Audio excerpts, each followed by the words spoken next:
Bom, começa agora mais um Veranai Convida. Eu tenho aqui na mesa, a gente vai continuar falando aqui do Núcleo de Medicina Sistêmica e como no vídeo passado, o Dr. Samir estava aqui e o Lincoln entrou. Lincoln, seja muito bem-vindo aqui ao programa. Responsabilidade grande, né? Não é? Aí, né? Mas você, como nutrólogo clínico médico e ainda tem especialidade em medicina do esporte, acho que você pode substituir o Dr. Samir muito bem, não pode? Tomara. Consegue, né? Consegue. Então vou apresentar de novo o Dr. Lincoln, Dr. Carlos Prati, Dr. Lorenzo Scardini, todos os três. Hoje a gente vai falar, na verdade, nesse assunto, nesse videocast aqui, a gente vai falar sobre esporte especificamente. Então, com a entrada do Lincoln, a gente vai falar sobre medicina do esporte. No que isso consiste exatamente? No emagrecimento, na hipertrofia, no anabolismo, como é que eu consigo os três emagrecer, crescer? Isso, a medicina do esporte é feita para isso. A gente consegue, a gente recebe muito paciente com sobrepeso, a gente recebe muito paciente magrinho. Só que o que a gente vê muito ali na medicina do esporte, que faz procurar também o médico do esporte, normalmente é o paciente que é aquele paciente de pré-participação, o paciente que vai fazer, começou a correr semana passada, eu quero agora correr 5 quilômetros, correr 10 quilômetros, quero virar um maratonista, quero melhorar a performance no esporte, e ele não sabe se ele tem alguma doença, se ele tem alguma coisa que possa impedir, que possa causar risco, ou que possa levar a lesões. Então a gente está responsável ali por detectar lesões, impedir que esse paciente tenha um desfecho desfavorável e prevenir qualquer outra coisa que ele tenha. A gente está vivendo um momento agora de que a gente está vendo muitos pacientes com morte súbita. Então, o que acontece é que a gente não acha a doença, o paciente não foi procurar. Então, dentro da medicina do esporte, a gente consegue ver isso daí, a gente consegue olhar esse paciente e caçar o que é fator de risco para que ele tenha alguma doença, alguma comorbidade ali. E no núcleo de medicina sistêmica, como a gente estava falando aqui no outro videocast, que estava o Samir aqui, ele chega lá com algumas dessas queixas. Na verdade, eu estou obeso, quero emagrecer. Ou eu estou muito magro, quero ganhar massa magra. E ali ele passa por especialistas que vão determinar onde eles exatamente estarão. Isso que o Lincoln falou da morte súbita é um dos motivos que fez o check-up completo ficar tão popular. As pessoas estão preocupadas. Tem gente jovem, forte, morrendo do nada. A pessoa não tinha sintoma, então ela quer investigar tudo. E aí se popularizou, só que se popularizou de uma forma muito ao léu. Faz exame de tudo. Não funciona. Não é bem assim. Lá no núcleo a gente consegue guiar isso aí para queixa e para preocupação do paciente até o assintomático. Como acontece a morte súbita? Tem vários fatores. Normalmente é cardiovascular, né? O paciente ele pode ter alguma arritmia, algum problema cardíaco que ele nasceu com ele, desenvolveu durante o tempo. É um fator genético associado, o pai, a mãe, alguém teve e ele herdou isso daí. E normalmente são problemas que não causam alteração. Esse cara, ele sentiu uma falta de ar jogando futebol. Atleta de elite. Isso, ele foi dormir e sentiu palpitação, o coração acelerou. Na grande maioria das vezes isso passa batido. Aconteceu, sei lá, tô ansioso, tô cansado. E ele não investigou aquilo ali. Você lembra de alguns casos? Teve um que é do filho do LeBron James. Cara. Isso aí, tivemos recente, filho do LeBron James. Top dos tops. A gente vê morte súbita em atletas de alta performance que, assim, o cara tem o melhor médico do Brasil, Sim. ele tá coberto num círculo, num suporte médico muito grande, a gente vê passar isso daí. Então, hoje a gente tem que diminuir a chance disso acontecer. E acontece porque a gente hoje se alimenta muito mal, a gente tem hábitos que foram mudando nos últimos 30, 40 anos que nos levaram a ter mais problemas. A morte súbita em jovens, isso vem aumentando e a gente vem estudando há 20, 30 anos. Mas sabe o que está acontecendo também? Ser bonito e ser saudável são coisas muito diferentes. Muito diferentes. E a gente vê atletas de alto rendimento, muitas vezes de academia, fortes, gigantes. E mulheres magras, com músculos e tal, apresentando morte súbita por uso de substâncias. Emagrece, fica bonito, mas cobra. Tem um porém. E tem outras questões que podem causar morte súbita também, que aí a gente falaria de 1000 motivos que nem todos são comprovados. Mas assim, Ser bonito e ser saudável é muito diferente, tá? Muito diferente. Sim, é a questão que eu falei no videocast passado. A questão que eu falei, o que é ser magro, né? Aí vocês me questionaram, não era mais o IMC. E sim, era a quantidade de... A densidade corporal. Pois é, a densidade corporal, aquela pessoa... E as medidas. E a quantidade de massa magra e a quantidade de gordura. Até quando o percentual de gordura é problemático? Num paciente homem, por exemplo... 40 anos. Você tem o perfil, o corte, normal até isso pro seu tamanho e pra sua idade, porque conforme vai aumentando a idade, aumenta esse percentual.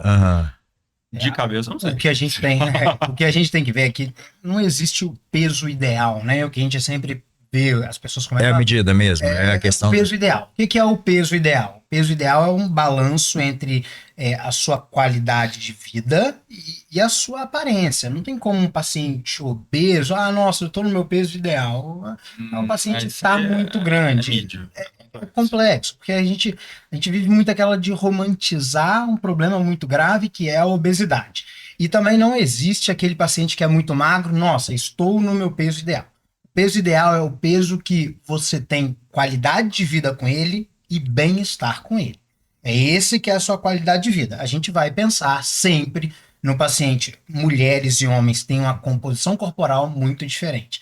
Na mulher, a gente vai pensar até 20%, no homem até 15%, 18%, para mostrar que é saudável a quantidade de gordura nesse paciente. Saudável não. Esse paciente está bem.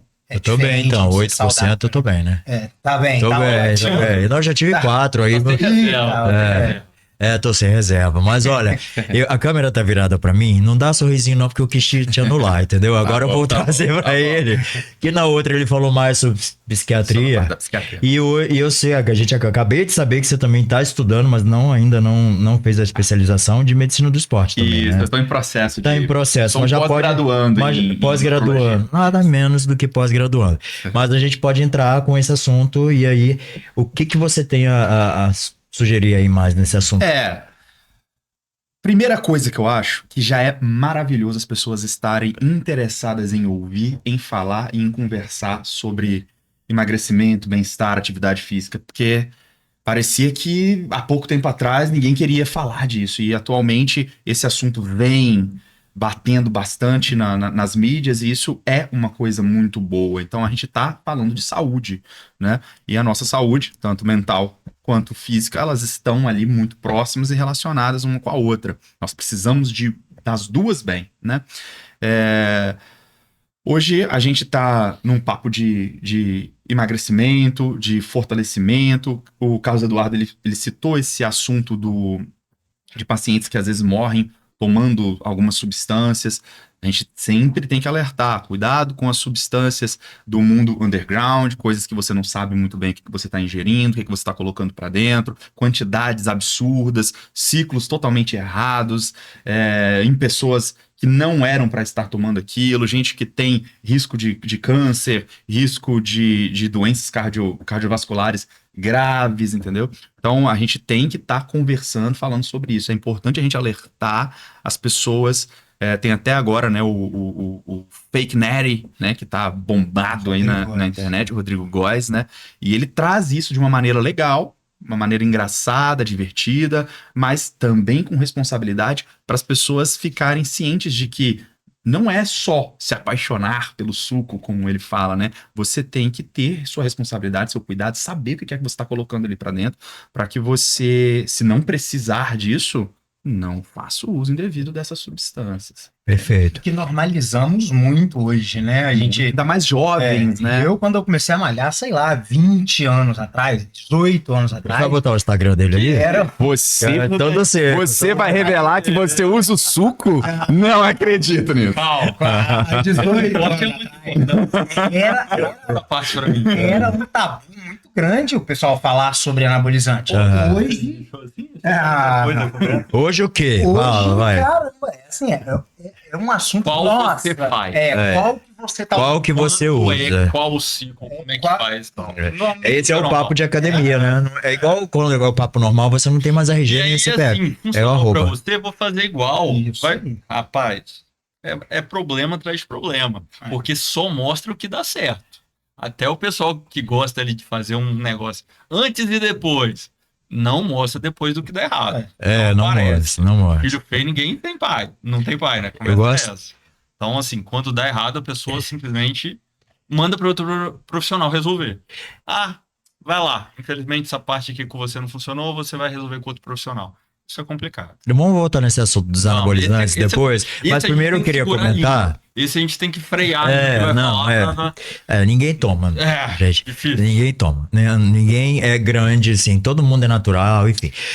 Mas tem uma vertente nova de caras naturais gigantes. Tem. Inclusive, tem um campeonato. E aí, tá famoso até agora. Que faz lá o teste pra saber. O camarada faz acompanhamento, tem antidoping direto durante o campeonato e é fisiculturismo. Eles não são tão grandes quanto os gigantes do fisiculturismo, mas eles têm corpos que eu considero mais bonitos, mais definidos, não são inchados e tem que ser natural. Aí a gente vai numa questão que até o antidoping tem um limite, coisas que acontecem nas Olimpíadas agora só daqui a 8 anos que o antidoping pega, ok. Mas já tem uma galera que é pró-natural, que faz apenas o que... E, assim, resultados ótimos. Eu tô aqui. O que não significa que também esse é o melhor caminho sempre. Tem gente que precisa.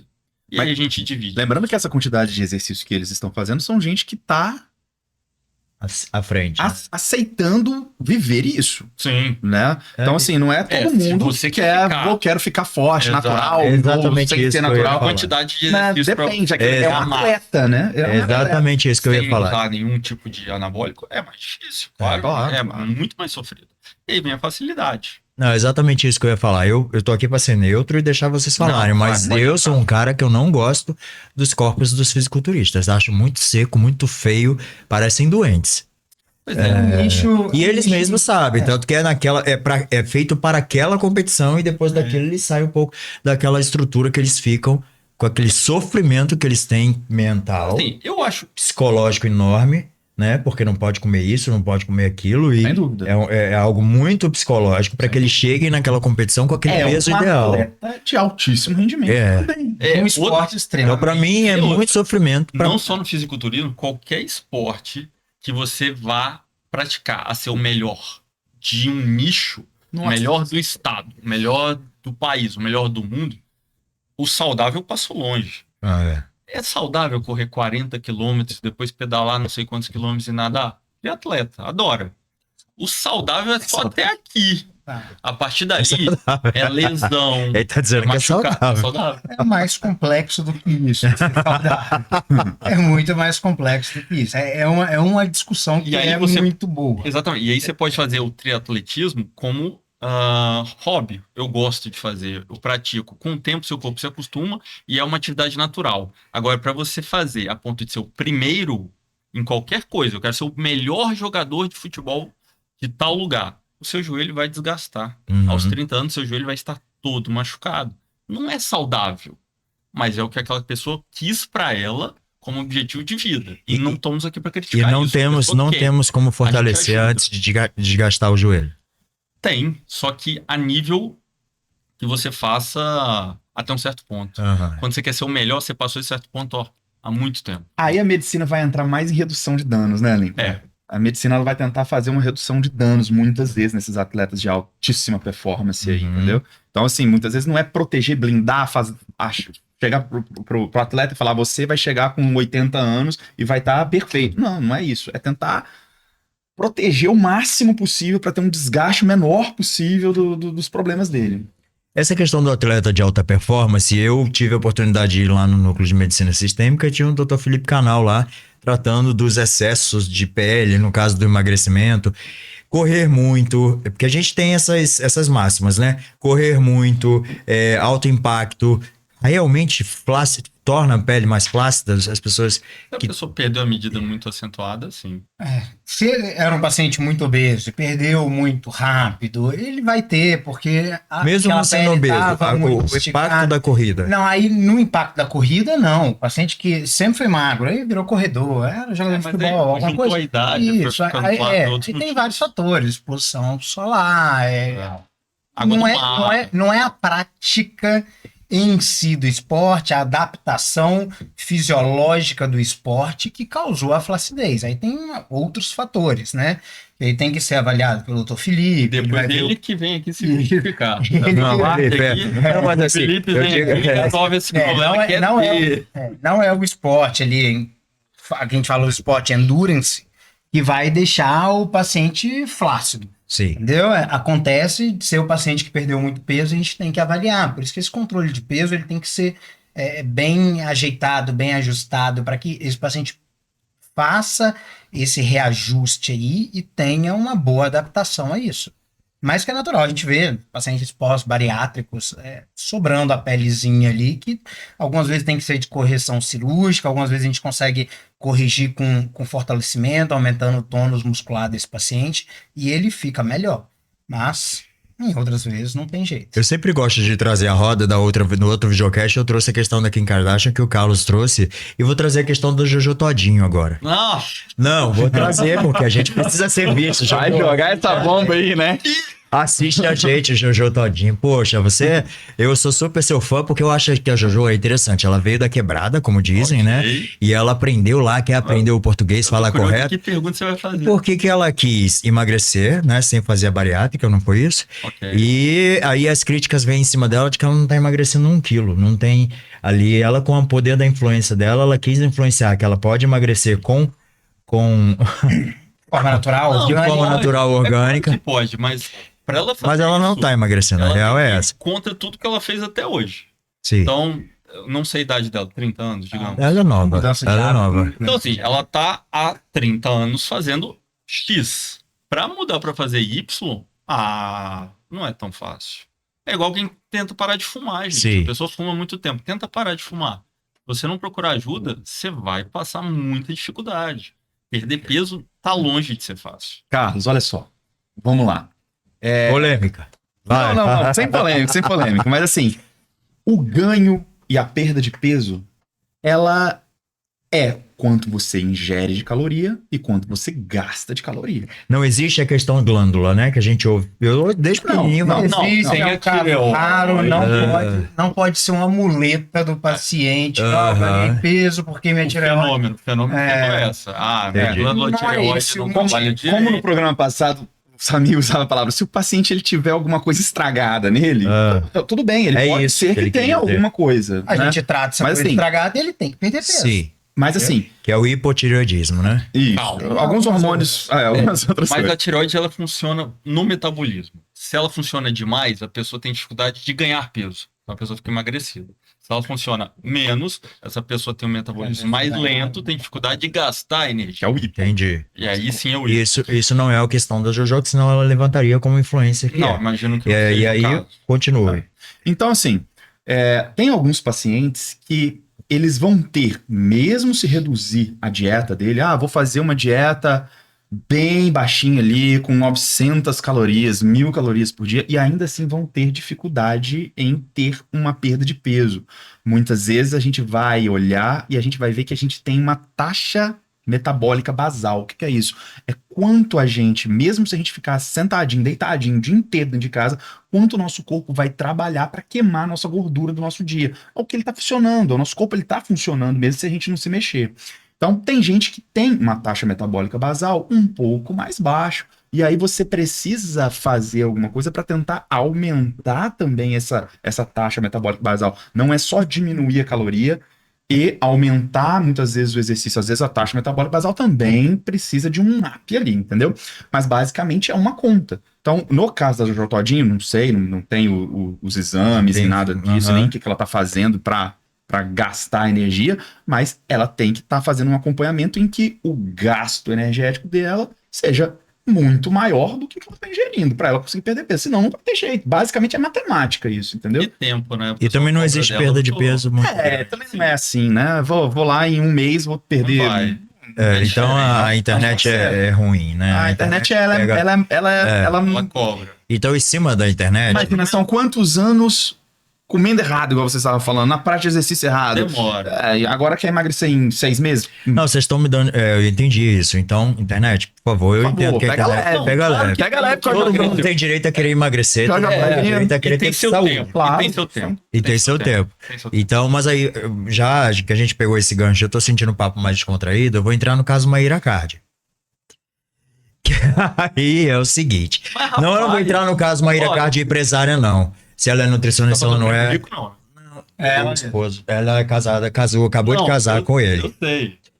Não, eu vou entrar no caso que ela veio questionando, e aí entra no medicina do esporte e tal, que ela veio, não vou entrar na questão empresária, mas a Maíra Card se achou ali na questão empresária, ela já falou várias vezes que ela não é nutricionista, e ela tem um corpo de pessoas que trabalham para ela e fazem essas funções. Sim. Não vou entrar nessa questão não, vou entrar na questão, ela e marido de Ivete Sangalo, Cardi, Daniel Cardi, ela postou algo que não poderia comer um bolo de chocolate, por exemplo. Eu tenho uma história dela que teve uma outra... E ele veio defendendo que pode sim, dentro dos limites de se comer, dentro, né? Então aí, esse papo que eu queria chegar. Isso deu uma celeuma, né? Colocar uma pessoa dentro da casa da outra pessoa pra ficar investigando o que ela come no corpo. Sim, ela fez isso. Mas ela tem provas sociais, sociais, Anitta, Ludmilla, ela tem... dentro de casa e fala, ei. Ela tem provas sociais muito fortes. Leche, Anitta, Ludmilla, Maiara Maraíza, não sei o quê. Ela... Como ela disse, eu sou empresária disso. Eu não sou a nutricionista que vai lá e fica ali olhando o que a Anitta vai comer. Ela manda a pessoa ir. Então ela achou um nicho ali que eu acho interessante. Agora eu tô falando ela proibir as pessoas de comerem bolo de chocolate. O paciente pode comer o que ele quiser. Não é para ser restritiva a ponto de ser penoso para o paciente. A dieta não pode ser penosa. A dieta vai tirar o paciente realmente daquela... vamos falar, entre aspas, zona de conforto dele. Era o paciente que bebia todo final de semana, bebia todo dia, comia mal todo dia, agora já não dá. Ele vai comer, algumas vezes o paciente fazendo dieta, ele come em volume mais do que ele comia quando ele não estava fazendo dieta, porque agora ele tem uma refeição equilibrada e que algumas vezes o volume vai ser muito grande. Agora, não vai ser proibido o paciente comer chocolate, o bolo de cenoura, tomar o vinho dele, tomar o uísque dele. Assim, tudo isso agora é controlado. Porque, igual o Dr. Lorenzo falou, eu preciso saber o que esse paciente está comendo, está ingerindo, e tanto que está dando de caloria no final do dia dele, e eu preciso saber o tanto que ele está gastando. Por isso que, como ele falou, que é a soma do que você gasta com o que você come, então essa soma entra um bolo de chocolate. Claro. Então é isso que eu queria, sabe? Não pode ter terrorismo no nutrição. Não pode ter terrorismo. Mas eu acho que é importante ter algumas metas, sim, entendeu? Colocar algumas coisas, objetivo. Botar um objetivo e falar bem assim, olha só, nos próximos 60 dias você segura 0 álcool. Entendeu? Então isso é importante, isso motiva o paciente ele fala, cara, em 2 meses eu consigo. Vira um desafio. Mas tem gente que não consegue. Ele deu exemplo de fumar, né? De chegar tem gente que não consegue. Se ela parar de comer o bolo, vai melhorar? Ok, é um jeito, mas tem mais de um jeito. Sim. Então assim, se você tirar algo que a pessoa gosta muito de uma maneira repentina, você acaba com ela. Você dificulta o trabalho. É melhor você barganhar com essa pessoa, né? Você negociar com ela, aí entra muito a importância de a doutora Camila, que a gente tem lá na clínica, doutora Fran, nossos nutricionistas. Essa parte aí é com ela. É muito bom, e elas barganham isso com o paciente. Não é para chegar lá, nossa, nós temos paciente que come chocolate todos os dias, mas você vai conversar com o paciente, ela come uma barra de chocolate todos os dias. Não tem como. E realmente, assim, é difícil você ajeitar a nutrição para esse paciente perder peso comendo uma barra de chocolate todos os dias. Mas ninguém vai proibir o paciente de comer chocolate. Eu preciso que ela diminua, eu preciso que ela aumente o gasto, eu preciso que nas outras refeições seja balanceada a quantidade de carboidrato, de gorduras, de proteínas. Porque o problema da Maíra Cardi foi que criou-se um terrorismo, principalmente em cima do carboidrato, que foi muito grande, né? Ela pegou muito essa coisa de endemonizar esse macronutriente que a gente tem, que é o carboidrato, que é extremamente importante. E não é dessa forma, não é cortando, não é zerando, não é fazendo nada disso daí. Mas existem outras estratégias que a gente vai buscar nesses pacientes para que eles alcancem um objetivo. Agora, tirar tudo é realmente complicado. Além de não ser saudável retirar tudo desse paciente, aquela dieta 0 carbo, isso não é saudável. você ainda causa um mal-estar muito grande no paciente, que é muito difícil para o paciente isso daí. É uma figura midiática, a gente não sabe até que ponto ela tá falando aquilo para aparecer ou se é aquilo mesmo que ela pensa. E aí jejum intermitente. O que vocês têm a falar sobre isso? Ótimo. Para a recomposição de algumas células, não sei o quê, mas não sempre. Não sempre. Dietas.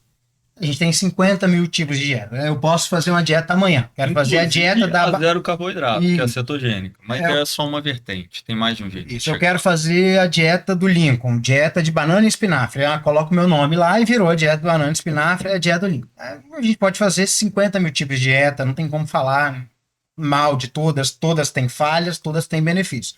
A dieta, o jejum intermitente é um mecanismo que a gente usa, que algumas vezes é muito bom. Tem pacientes que se adaptam muito bem. Minha esposa, por exemplo, ela ama fazer jejum intermitente. Entendeu? Para ela funciona muito bem. Agora tem um perfil que não funciona.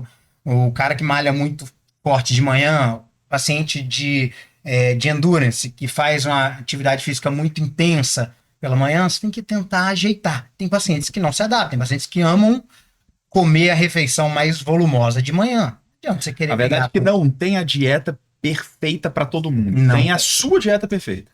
Personalizado. É isso aí, entendeu? Porque quando você faz uma anamnese do paciente, você vê o que ele gosta e tenta encaixar dentro dessa dieta. De esporte, de objetivo dele. O paciente também que não quer ficar seco. Eu quero ficar ali com uma barriguinha, entendeu? Pra abraçar a mulher, aquela gordinha. Desculpa. Para, que desculpa. Não. Então, não. Eu não gosto. Eu te falei, acabei de falar que eu não acho bonito o corpo dos fisiculturistas. Eu acho muito melhor você ter volume.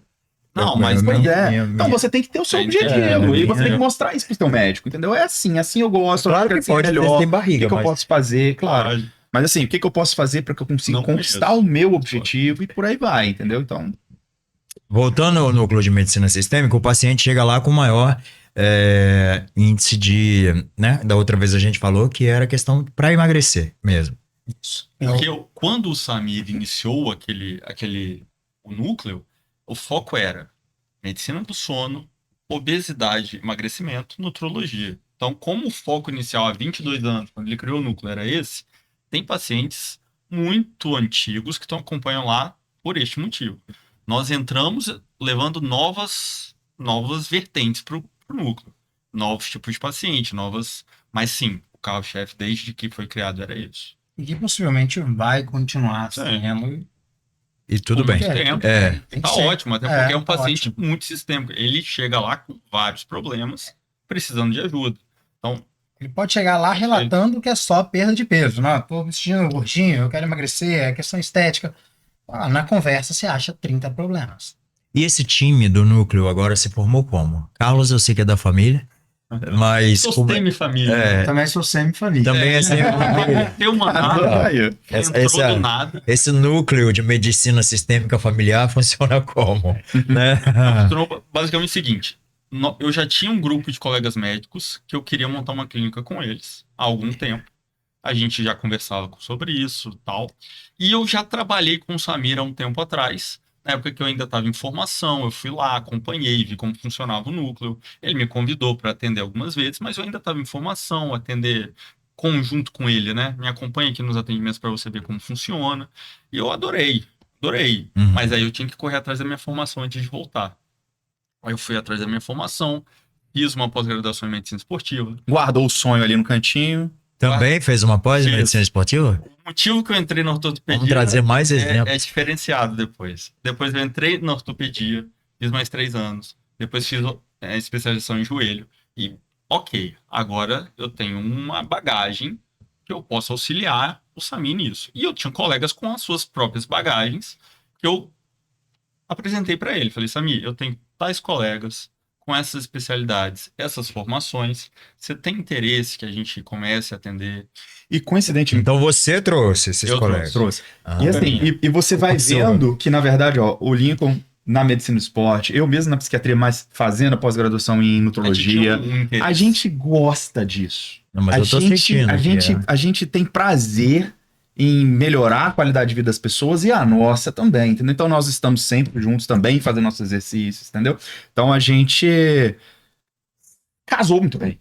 Então é um processo que foi extremamente natural. Quando o Carlos falou bem assim, eu tenho um grupo aqui, ele já sabia na cabeça dele, poxa, essas pessoas batem exatamente com o meu pensamento, com a minha maneira de olhar a medicina como um todo, não sendo aquela coisa. É claro que especialidade é importante. Então, poxa, o paciente ele tem um câncer no fígado. É claro que eu vou ali cuidar dele. Não, ele precisa de ter a especialidade dele, entendeu?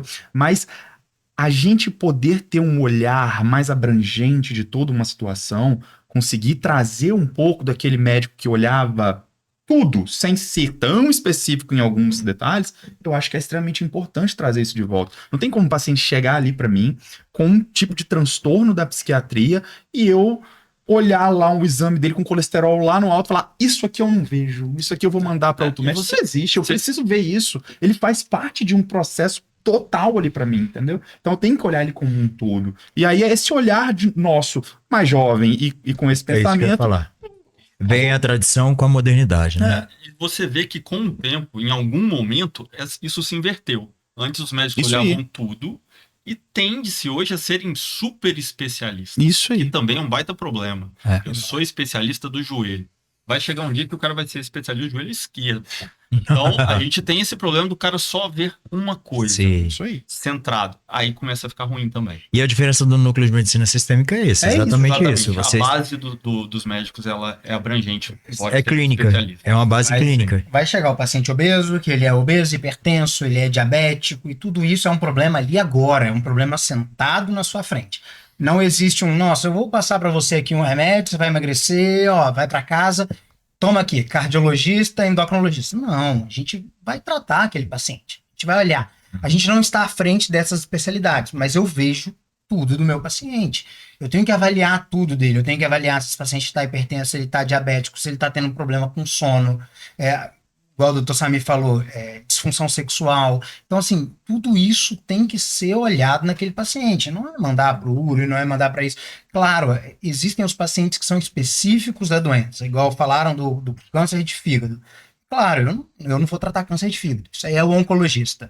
Mas esse paciente, eu preciso olhar para ele, preciso saber o que a quimioterapia, o que a radioterapia está causando de problema para ele. E eu tenho isso aí. Mas temos... A gente tem que cuidar daquilo ali. Então, assim, ninguém está excluindo outras especialidades. Jamais. Não existe. Não existe. A gente está cuidando junto com eles, olhando tudo do paciente. Inclusive, eu preciso falar do Dr. Vitor Hugo, que é hematologista e fundamental. Ele vai estar aqui. E fundamental. Eu adorei a entrevista dele porque eu era leigo nessa questão, né? O que é hematologia? Né? Você viu? Ele cuida com questões bem mais sensíveis que a gente. Então, pois é. Casos até mais raros, enfim. E ele é mais sensível que vocês. Muito obrigado por isso. Vocês estão todos brutamontes. Já estou satisfeito. Já ganhei, tá? Tô brincando. Mas vamos, o próprio Lincoln me deu essa informação de 1 bilhão de pessoas no mundo estão obesas, né? Só puxando o que você estava falando, e a importância dos colegas não médicos que tem lá na clínica. A gente está falando de emagrecimento. É fundamental. Olha a diferença entre você ir no nutrólogo. Ok, agora vá não sei quem, aí você vai em outro lugar procurar um nutricionista. Agora vai não sei...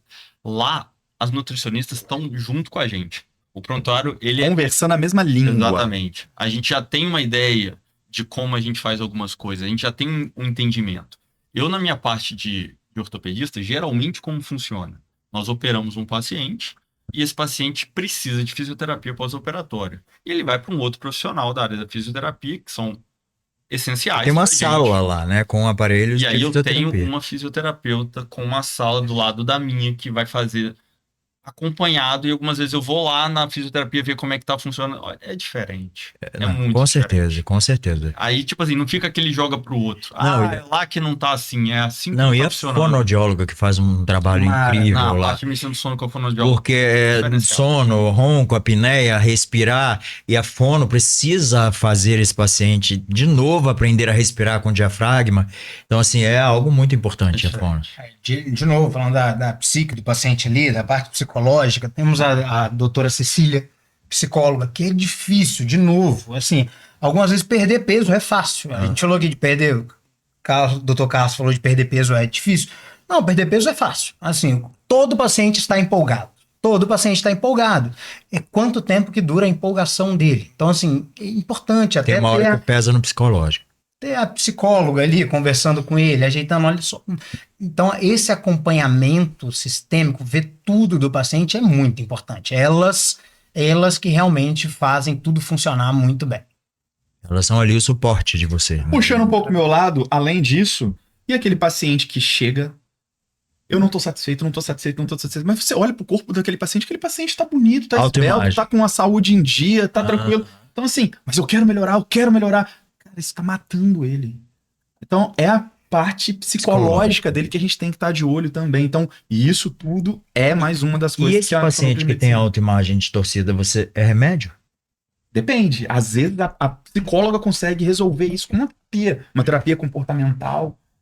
Pode fazer total diferença na vida dele. Quando não dá jeito nenhum, talvez alguma medicação possa auxiliar. Mas eu acho que a gente tem que tentar sempre primeiro com uma terapia comportamental ali no início. Que aí a gente está falando, que eu não consegui entrar nesse assunto que são distúrbios alimentares, que eu passei por uma bulimia de 11 anos. Olha aí. E aqui tô falando em público, eu não me vitimizo nisso, mas como lidei muito tempo, modelo, Paquito, muito tempo com a questão peso, não fui para as drogas, não fui para bebida, fui comer.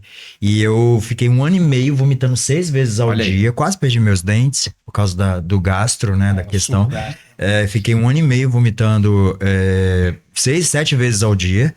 E depois eu fiquei 11 anos, toda vez de estresse eu ia, comia de noite e vomitava, comia de noite e vomitava. Por que eu vomitava? Porque eu sabia que aquilo não podia ficar dentro de mim, eu não podia engordar. Então, é muito louco. E eu, nessa época... relato qual pessoal. Especialista te enviaram? Não, eu fui um psiquiatra. Nessa época, eu tinha 76 quilos. Sabe quantos quilos eu tenho hoje? 86. Então, aqueles 76 acabava comigo. Tô gordo, vou acabar com a minha carreira... Porque eu tava bolachudo, porque eu tava tudo, vou acabar com a minha carreira. Não, é porque eu tava... Óbvio, eu não engordei, porque eu não tenho essa genética. Mas eu tinha uns 76 quilos e pra mim, a distorção da minha cabeça... Eu tô enorme, tô gordo, acabou a minha carreira. Ninguém vai me chamar pra fazer novela, ninguém vai me chamar pra fazer teatro, ninguém vai me chamar pra fazer nada. Foi os anos que eu tava fazendo faculdade, foi os anos que eu ganhei mais nota 10 em teatro. Que eu entrava, eu tava meio louco. Eu precisei de psiquiatra. Eu entrava no palco, eu tava meio sem saber o que fazer. Então misturou uma depressão com os distúrbios alimentares. E aí a gente entra na bulimia, anorexia, depois de um relato desse, que eu não costumo falar muito, e na vigorexia também, que entra na medicina de vocês, na medicina do esporte. É aquele cara que tá hiper forte, se olha no espelho e não acha que tá grande. Sim. A gente vê muito. Algumas vezes eles sabem até que tá grande e querem ficar maior, mas é complicado falar, porque assim, a gente falou sobre os bodybuilding, é um público, é um nicho muito diferente. Eles vivem de uma forma muito diferente, que assim, tá muito grande, é paixão deles mesmo. É difícil. Inclusive o Marcos. Eu lembro, cara, não lembro quem foi bem recente, que perguntaram para ele se ele trocaria morrer, sei lá, 45, 50 anos ou ganhar 2 vezes o Mr. Olímpia. O cara respondeu que é melhor ganhar 2 vezes o Mr. Olímpia e morrer ali com 50 anos, porque eles sabem daquilo ali. Mas é uma paixão, é difícil de lidar, mas é complicado quando você pega pacientes Carlos, normais. Aí você me fez uma pergunta no outro bloco e eu dei uma resposta e cabe praticamente a mesma resposta aqui. Quando saber que esse paciente que o Dr. Lincoln falou agora precisa de ajuda ou não, ele só gosta daquilo e ele tá bem com aquilo. Então, eu acredito que a palavra principal é sofrimento. Então, quando esse paciente consegue perceber que para ele conquistar aquele objetivo dele, ele está causando sofrimento, isso está trazendo dor para ele, é a hora que tem alguma coisa errada e a gente precisa conversar. Se o paciente está ali, eu quero crescer, mas isso está me fazendo bem, está me fazendo motivado, não está estragando minha saúde, difícil, mas não está estragando minha saúde, tudo bem, entendeu? Não vamos considerar isso uma distorção de imagem, entendeu? Agora, a partir do momento que aquele paciente está se punindo numa bulimia, né, ou na anorexia e outros distúrbios da alimentação, a gente tem que entrar e ter uma intervenção ali rápida, porque muitas vezes é uma coisa muito grave. No meu caso, foi curável. Hoje eu entendo que eu preciso estar bem comigo mesmo, mentalmente. Por isso que eu sempre falo essa frase, corpo, são e mente sã. Eu preciso estar bem comigo, sentir, me olhar no espelho e gostar do que eu vejo, e estar bem com a minha cabeça para poder não mais descontar na comida e tá tudo bem. Mas eu tive um acompanhamento com terapeuta e psiquiatra durante muitos anos. Hoje não mais. Isso foi 11 anos, eu já tô há uns 10 limpo, digamos assim, porque é um alcoólatra, é um drogado. Era algo que eu não conseguia controlar, só que no início era muito perigoso. Eram 6 vezes ao dia, era muito complicado. Depois era num estresse ou outro que você vai lá e assalta a geladeira. Temos um colega no núcleo, médico, que o irmão dele é campeão, acho que capixaba de bodybuilder. Ele adora bodybuilding. Muitos dos pacientes dele são bodybuilders. Ele cuida ali da saúde desse pessoal, vê como é que tá, faz pré-treino, acompanha o contest, que é quando eles estão em treinamento para competição, e ele adora isso. Para você ver que, na verdade, nosso intuito é ajudar todo mundo. Se você tem ali alguma coisa e você precisa de um auxílio, a gente não tá lá para ficar criticando essas pessoas. É isso que você gosta? Sua paixão é essa? Você quer uma competição de alto nível neste esporte? A gente te ajuda. Temos profissionais que são mais aptos do que outros. E aí lá a gente, claro, cada um vai ter um acompanhamento diferenciado. E eu senti, por ter lido muito, eu senti que eu precisava de um psiquiatra, porque eu comecei a ficar com aversão a tudo que eu gostava, que era academia, que era comer bem e estar bem. Então eu comecei a ter aversão. Falei, eu tô aqui... Perfeito, é um sintoma na psiquiatria que a gente chama de anedonia. É a perda do interesse e da graça das coisas que antes nos davam alegria. Eu fazia circo, tudo que eu fazia em circo, pra mim era aeróbico, e eu falava, não, eu não quero mais isso. E eu fiquei muito tempo sem voltar ao que eu gostava, por causa dessa questão. Mas eu conseguia viver normalmente, não era uma depressão que me deixava no quarto. Mas esse normalmente, entre aspas, né? Eu chegava num momento ali que eu contava na comida. E que, aí a importância do psiquiatra, né? Um combo de especialistas pra entender num caso como esse. E da psicologia. Você pode ter ficado desnutrido também. Então você precisa, provavelmente, de mais colegas lá. Foi uma parte bem complexa ali. Não sei se desnutrido, que eu comia tanto. Vomitava, não sabia se era tudo. Não, era uma loucura tão grande que eu, como sempre tive o hábito de comer saudável, e tudo bem falar isso aqui, eu comia queijo cottage com torrada no início e acabava no chocolate e no sorvete, pra achar que o sorvete e o chocolate é bom esse relato. Ia sair primeiro porque foi o último que eu comi. Entendi. E... Sabia até a ordem alimentar, né? Claro, porque é exatamente, quando a gente entende muito sobre o assunto, é uma faca de 2 gumes também. Exatamente. Que eu entendia sobre o que eu podia... Como eu lidava com peso o tempo inteiro, eu tinha que ter 10 quilos abaixo da minha altura para ser modelo. Como eu entendia sobre peso, quando a gente quer se punir, acho que a palavra é essa, a gente vai para onde nos é mais fácil. A gente entende, bom, se eu quero me punir, eu quero engordar, eu quero ficar feio, eu quero embolachar, porque o fato de você vomitar, o rosto inchava. Complexo. Mas não é pra vocês ficarem sentidos, não. É pra gente conversar. A gente recebe esses pacientes. A gente vê esses pacientes na clínica. Já recebemos pacientes assim. E já cuidamos de pacientes assim. E é muito normal no meio artístico, tá, gente? Muito normal. No meio esportivo também. No meio esportivo, um distúrbio alimentar no meio esportivo, do amador ao alto rendimento, é muito comum. Tem que perder peso, secar no contest é absurdo. Não, a gente pode falar de Lady Di, a gente pode falar de muito. Os lutadores, eles lutam sempre em categorias abaixo do peso natural deles. Se o normal dele é 90, na competição ele tá na categoria de 80 quilos. E aí ele tem que perder aqueles 10, porque senão não consegue lutar a nível profissional. Perfeito. É um processo complicado pra ele. Então, vamos lá. Se eu tô desconfortável com o meu corpo, né? Além das distorções de imagens. Eu chego na clínica... Desconfortável, mas uma coisa normal, não doentia. Não doentia, não patológica, exatamente, normal. E aí eu procuro o núcleo e eu consigo ali entender qual é o meu desconforto, ou eu mesmo já chego com essa queixa. Não, sem dúvida. Você vai fazer uma primeira consulta provavelmente com esse rapaz aqui. E aí você conta como... Primeiro a gente tem que achar qual que é a queixa principal daquele paciente, né? O que está o deixando desconfortável, para a gente também, claro que não julgando a queixa do paciente, para a gente ver se é algo que é palpável, se ele não está com algum distúrbio psiquiátrico ali, e vamos achar. Normalmente o paciente ele está correto na queixa dele. Estou muito magro, estou muito gordo.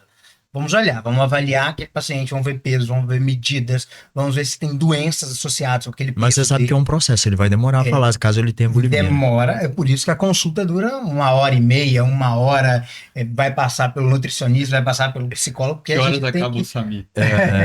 Ele sai de lá 11h30 da noite. Às vezes 1 da manhã, e as consultas elas são demoradas. Porque a consulta, assim, o paciente ele tem que criar um vínculo com você para você achar o que é problema nele. Ele não vai chegar lá e te entregar tudo de mão beijada, um papelzinho anotado, todos os problemas dele. Você tem que achar o que é problema dele. Entendeu? Algumas vezes você vai falar, você tem alguma doença? Não tenho nenhuma doença. Mas quais remédios você toma? Remédio de pressão, remédio de diabetes? Ele tem doença. Remédio para dormir? Isso aí. Então, assim, é difícil. A gente tem que avaliar tudo naquele paciente para a gente achar o que é o problema real dele. É claro que o problema real dele é a queixa dele.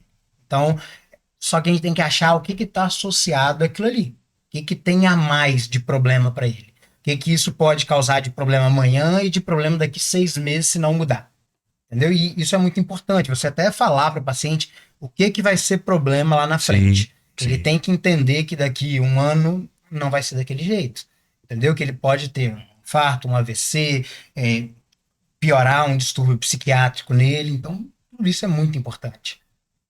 Eu entendi. E aí, a gente, no núcleo, eu consigo também chegar lá e, por exemplo, ir direto num hematologista, por exemplo? Não consegue. Porque o hematologista, inclusive, é uma das mais específicas. A pessoa aparece com uma lesão, aparece com uma alteração hematológica, apareceu uma alteração no exame de laboratório que ele fez de rotina. Isso lá em outro local, outro município, outro estado, enfim. E aí ele precisa de um hematologista de referência. O Vitor Hugo é uma das referências. Ele procura o nosso núcleo pela credibilidade do núcleo. Quem é o profissional de vocês? Às vezes ele não conhece o Vitor Hugo ainda, mas só de estar lá ele já tem um pré-requisito. E quando ele chega lá, o Vitor Hugo vai atender ele antes, inclusive, de todo mundo. Ele foi lá pelo Vitor Hugo. Então, é uma especialidade que, ok, não é o maior volume possível, mas muitos pacientes, quando vêm específicos para ele, é porque a queixa é bem específica. Entendi, porque é uma especialidade específica também, né? Mas sangue a gente tá falando que irriga tudo no corpo, né? Sim, então a gente tá falando, aí você vai ter... a gente tá falando do corpo inteiro.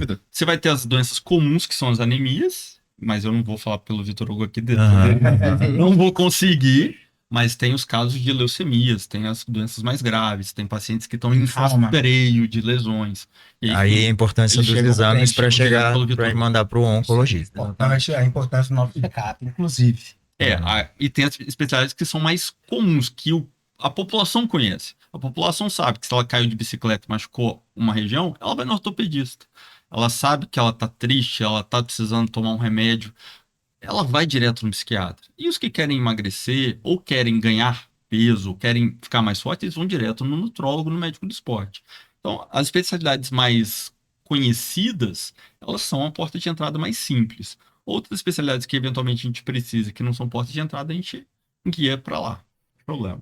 Entendi, muito bom. 2 videocasts direto, mas esse foi um assunto... Rapaz, eu me abri pra caramba aqui, né? Ótimo. Mas é bom porque eu acho que eu tô aqui, eu acho que é a prova de que o autocuidado, você entender que você precisa de pessoas, que a gente não sabe de tudo, a gente precisa de pessoas para cuidar da gente e pessoas de confiança. E eu sempre, na época que eu tive, eu ficava tudo nublado na minha cabeça, mas eu sabia que eu tinha que ir ao psiquiatra, porque a minha cabeça que estava ali regendo tudo, né? E eu tinha essa noção disso, porque primeiro que eu achei que eu tava louco, porque do nada veio isso, primeiro que eu achei que teve um estopim, um fim de um relacionamento, né? E aí, por isso eu falei, eu preciso ir pro psiquiatra, porque aí, cara, e aí eu acho que se talvez eu tivesse próximo isso é bom para que as pessoas entendam, próximo das drogas ou da bebida, talvez eu fosse para uma delas, mas o que era próximo a mim era a comida. Então, e o que eu iria me punir de forma mais efetiva seria a comida. Então, é algo que, a prova de que o cuidado, de que distorções de imagens tem tratamento, tem um processo de tratamento, E eu tinha total essa prova gestão de real esforço. aí disso. Sou a prova real disso. E o assunto fala sobre isso, emagrecer, engordar. E nem sempre você tá gordo, nem sempre você tá magro. Precisa fiscalizar isso para saber se o gordo e o magro para você é para um especialista. Sim. Então, o especialista, como vocês, precisam nos dizer que a gente não é especialista. Se a gente tá gordo ou magro, se realmente é essa a questão, ou se, enfim, a questão que eu falei que demora a falar sobre a bulimia, eu demorei a falar, né? Eu fui achando que eu tava louco, né? Mas eu demorei a falar que o distúrbio era aquele. Mas aquele veio decorrência de uma depressão.